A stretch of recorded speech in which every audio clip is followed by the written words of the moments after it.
might have too much money. There is one major way that is overlooked by so many businesses that I've worked with in the past. Is there something they're not telling us?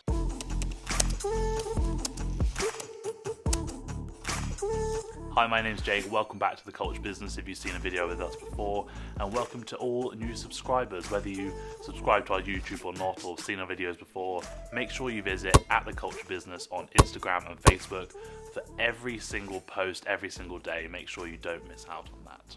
I don't know if this is a problem that you have to deal with. I definitely don't, but you might have too much money.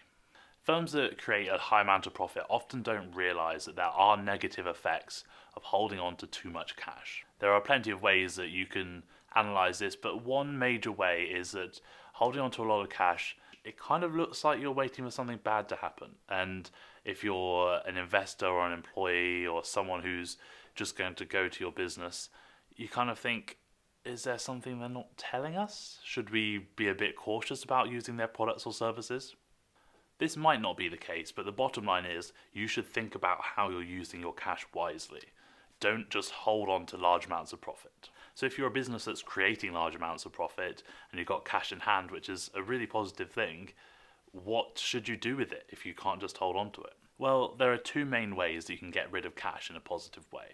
One way, if you're a limited company, is to distribute the wealth to shareholders.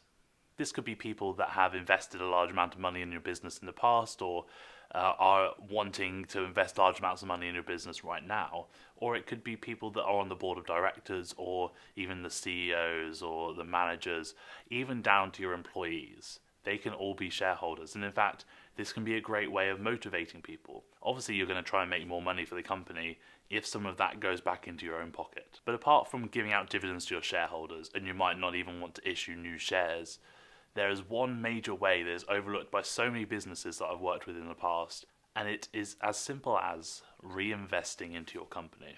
If you're generating high amounts of profit, the incentive is to keep doing that, and you might think, why should I put money back into a company that is already generating a large amount of profit?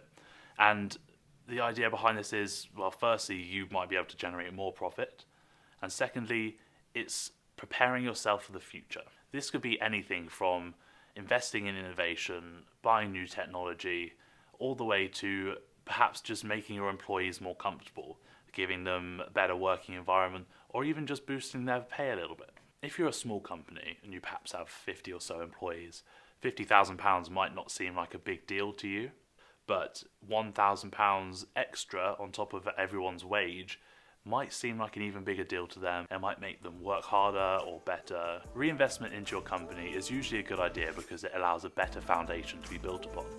If you're building on an unsturdy foundation, you can only build so high before it falls down.